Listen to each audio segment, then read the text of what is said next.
अरे पगली, तुम शादी के लिए इतना व्याकुल हो गई, लेकिन तुम शादी जोग अभी हुई ही नहीं है। क्या मैं शादी लायक नहीं हूँ ना? यो हम बियाह करे वाली छौरी नहीं छियै बे, हम तो बूढ़ भ गेले, हम तोरे तोरे तो भखरै छी। मैं शादी करा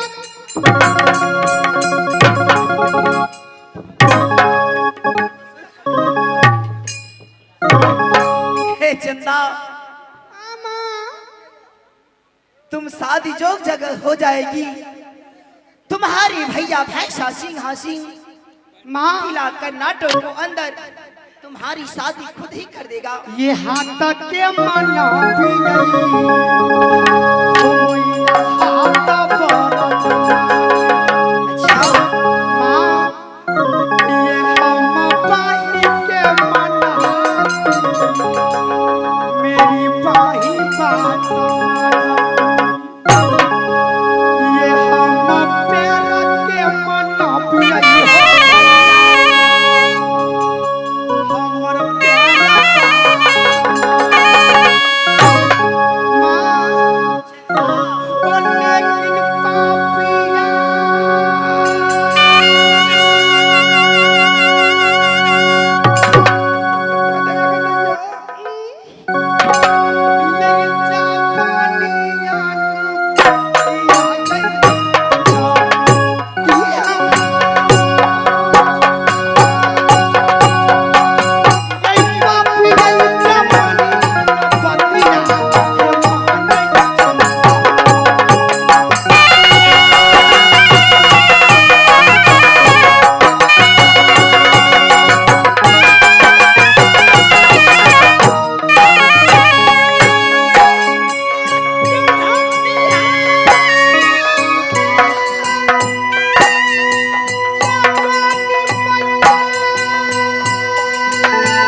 चाहती है बेटी, तो ठीक है तुम्हारी शादी होगी, लेकिन क्या लेकिन है माँ?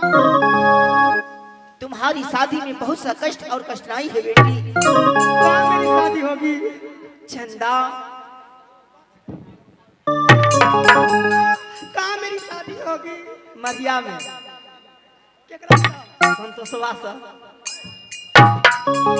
चंदा माँ, तुम्हारी शादी में कष्ट और कठिनाई यही है, जब तक तू राजछत्री को बेटी छतरानी बनकर रहेगी, तुम्हारी शादी कभी नहीं होगी। क्या माँ, जब मैं छतरानी की बेटी बनकर रहूंगी किला कर्नाटक में, मेरी शादी हरगिज नहीं होगी?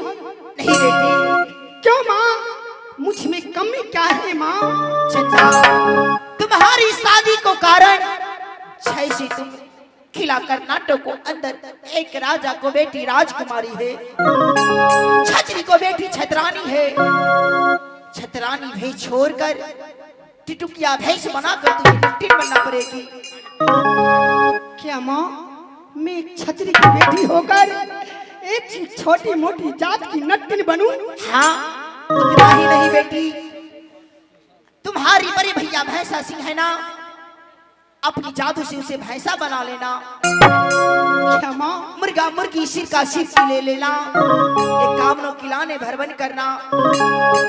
नहीं हाँ बेटी। माँ, अगर मैं नट्टी नहीं बनूंगी तो मेरी शादी नहीं होगी माँ। कहीं नहीं होगी। नहीं माँ। जो भी पछाड़ कर सवा हाथ को नाथ लगाएगा, उसी को साथ में तुम्हारी शादी हो सकती है। मैं कैसे अपनी सहोदर भाई को भैंसा बनाऊंगी माँ? कैसे जात की नटबख्खो बनूंगी माँ?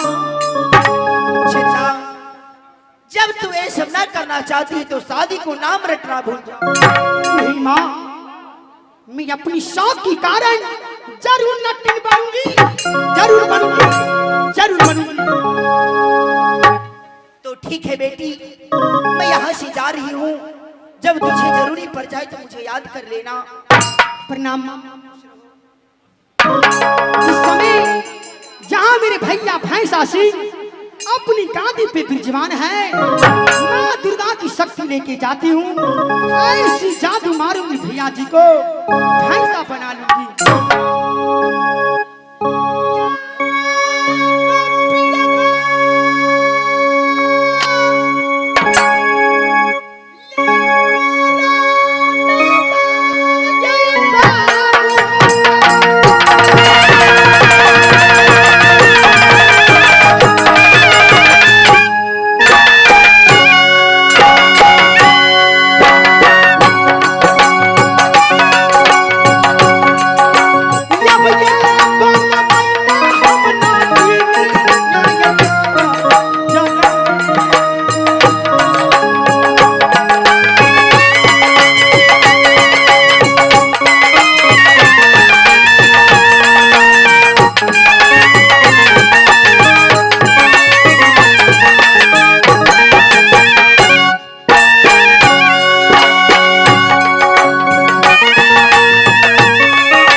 चांदी का जामे लगा सोने का केबार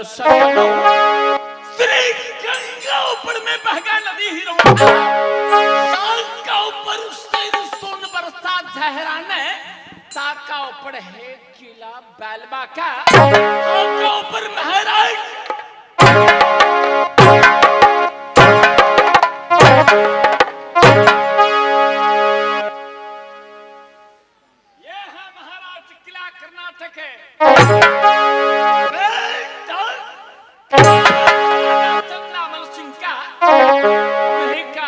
से पैदा 2 पुत्र और केवल 1 पुत्री। छोटी लाडली बहन के नाम कुमारी चंदा, हमसे छोटे भाई का नाम इनसे मिले ए हुआ सिंघा सिंह। खुद भैया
धन्यवाद सज्जनों। काला सिद्धप सुरेश मल्लिक 10 रुपए से कदर करते हैं। हमारी पार्टी हार्दिक हार्दिक अभिनंदन करती है और मैं माँ दुर्गा से आशीर्वाद मनाता हूँ कि हे माँ दुर्गा, क्योंकि उनको बच्चों को सदा सुखी जीवन देना। कि मैया अब दुर्गा के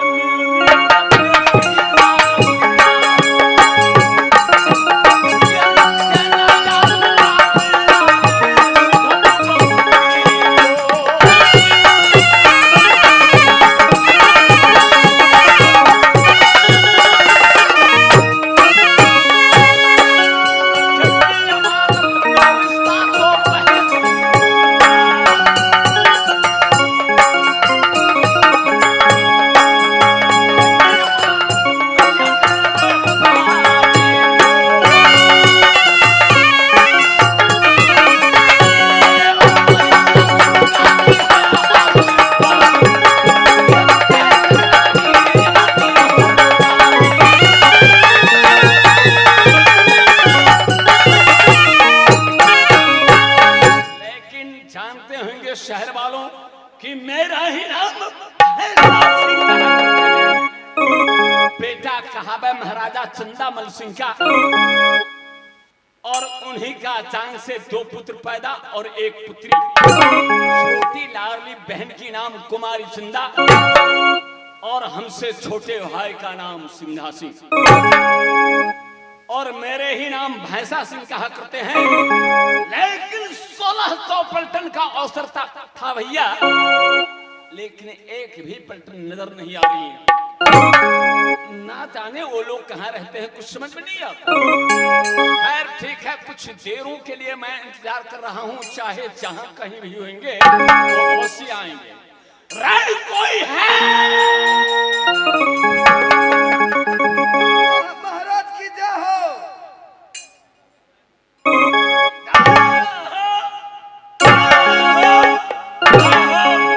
कहाँ गया था तुम लोग? भैंसी के वो गारे छलिया मणिश्वरा या ड्यूटी कर रहे हो? चिड़िया छलिया था वो गार दे लिए। मैं कह रहा हूँ महेश्वरोगे या ड्यूटी करोगे, सो पहले बता। ड्यूटियो करे छी हम, अब हिस्सों के वो गारे छी, गाभी नहीं होना कथु भ जतै। तुम मरोगे, आज तेरी आत्महत्या होगी। हम नहीं मरबे, जो हमर घर वाली काल का लगत तिलकोर के तरुआ खिया। तुम नहीं मरोगे? नहीं। क्यों नहीं मरोगे? काल तिलकोर तरुआ खा के मरब। कल खाना खा करके? हाँ, एक आदमी के देखलिए भूखले मर गए से पेट पैच गेल रहे। खाने से पहले मैं तुम्हें मारूंगा। हाँ? खाना खाने से पहले मैं तुम्हें मारूंगा। हाँ तो ये बात ठीक है। तो आज खींच सदा ही मारूंगा, सच में तो मारूंगा।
गर्दनियो तोड़ देत हमर। अच्छे मौत मरना है तुम्हें। गर्दनी कथी ला पकड़ ले छी? गर्दनी वही 1 साल भ गेले। नहीं पशु नहीं छी हम, लेकिन आदमी छी। मनुष्यों का गर्दनी कहाँ से मिले? देखियो ई गर्दानी हमार बाबू देने है सुकराती में। तुम्हारे पिताजी दिया है? हाँ, क्यों? सब आदमी अपना माल जाल के गर्दानी बदलत रहे, तो हमार बाबू में कोटा माल जाल नहीं रहे तो हमरे बदल दिल के। तुमको गर्दानी बदल दिया? हाँ। फिर तुमको क्यों नहीं बदल दिया? हाँ, हमको क्यों बदलेगा, हम वैसे ही ठीक है। तुम अच्छा नहीं है, हाँ, इसीलिए तुमको भी बदल देना चाहिए। तुम्हारे पिताजी अहाँ के खिलाने बदल दिला, मुंह ठकुआ जका जे लगे है। क्या मुझे तो आज चूड़ा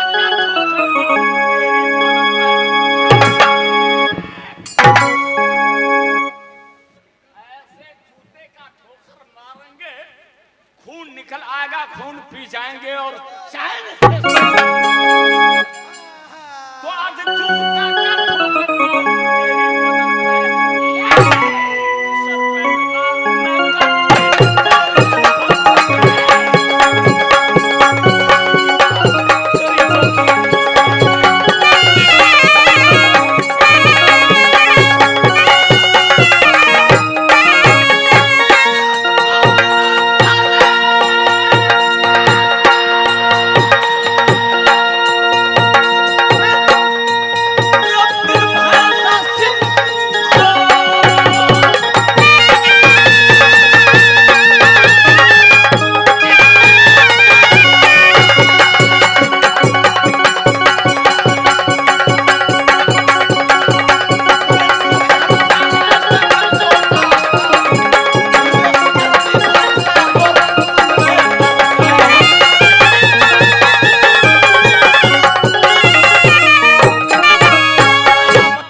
छोड़।